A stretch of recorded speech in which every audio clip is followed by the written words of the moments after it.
ayan.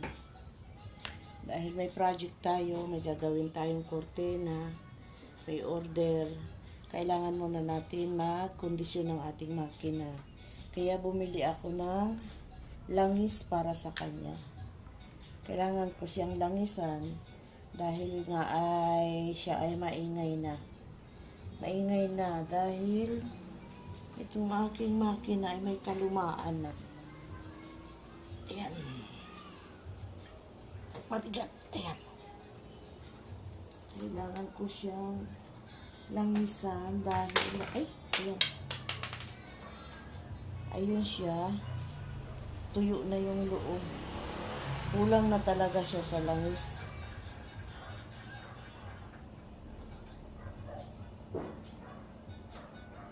Ayan. Kulang siya sa langis.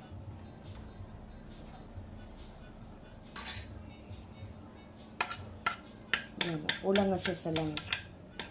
Halos na. Kasi ay maingay na. Kailangan ko muna siyang linisan bago tayo gagawa. Ayan. Kulang nga. Ang totoo niyan, kulang pa nga tong langis na to. Kailangan yung malaki ang binili ko. Dapat yung malaki ang binili ko. Pero dahil tayo ay kapos sa pera, yun lang ang kaya ng budget. Tiyaga muna. Yan. Lalagyan ko lang muna yung pagka ako'y nagkapera ng medyo maganda-ganda, bibilhan ko siya ng madami-daming langis para si maingay na talaga siya dahil ito ay luma na. May kalumaan na itong makina na to. Pinagtsatsagaan ko lang dahil pagkondisyon naman siya at may kwan siya, langis. Maganda pa naman siyang tumahi. Okay pa naman siya tumahi. Talagang nakakatulong pa din siya. Tiyaga-tiyaga lang. Kailangan natin paglalangisan yung kanyang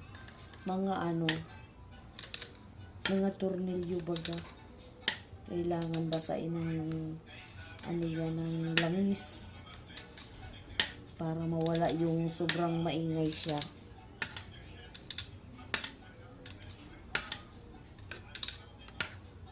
Ingay na siyang pagtahian.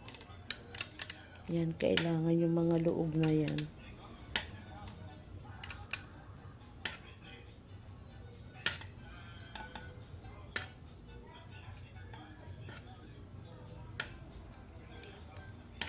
Pag ito ay maganda ang okay na okay itong panahian. Dapat pala dalawang ganito kalaki yung binili kong pang langis sa kanya. Ay kapos din kasi sa budget baga. Kailangan yung loob na yan. Sa abot siya ng langis para hindi siya maingay. Hindi inabot ng langis kaya yan, tiyagain lang muna natin siya.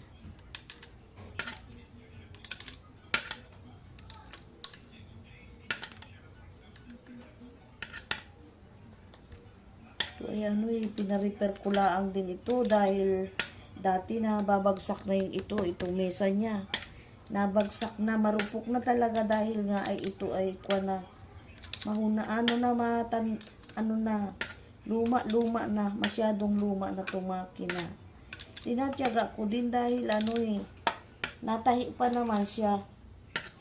Tiyaga lang. Natahi pa naman. Ingay nga lang.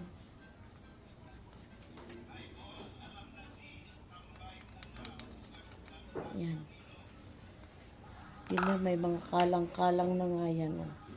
Sinisiksikan ko para hindi siya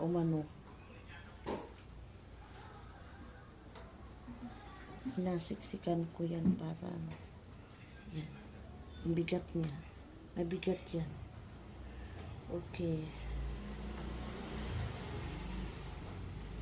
Tapos ito.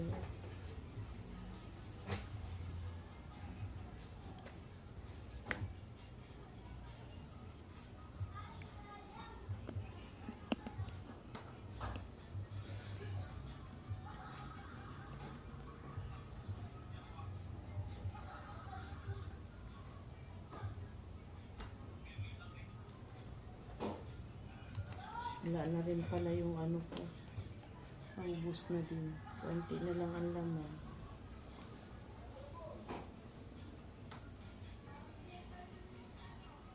May mga nag-o-order dahil magpapasko na.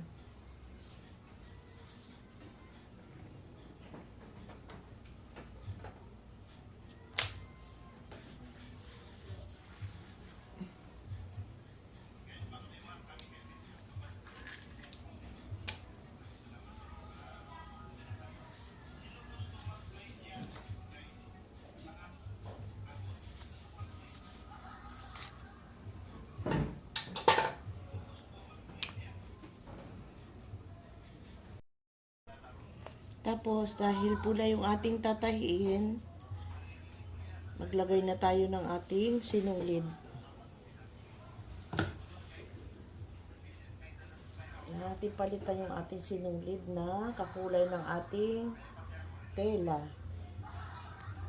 Ganon. Para magandang tingnan yung ating gawa.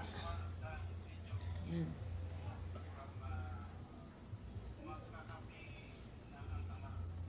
Ay, saan ba yung aking ano? Ayan. Dapat meron tayong nakahanda ng sinulid para hindi tayo, salin ng salin. Sa kalumaan itong aking makina, medyo nasira na rin yung pangsalin ng sinulid, kaya mano-mano lang.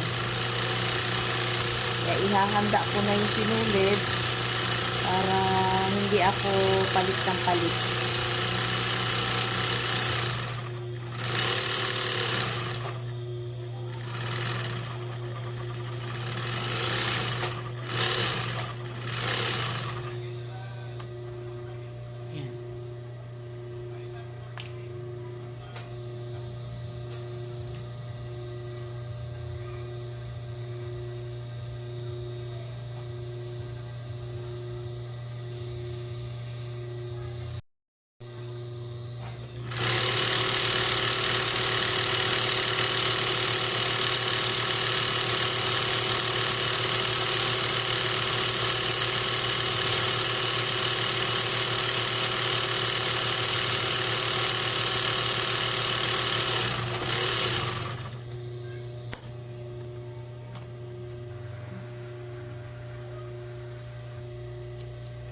Yan. Dahil may puti din tayo, naghanda din tayo ng puti. Ayan. So, ayan. Nalinis na natin. Nakapaganda na tayo ng sinulid. Nalagyan na natin ng langis.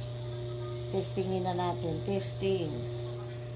Para iwas aberya kapag trabaho na. Testing. Kung ganda ang ano niya.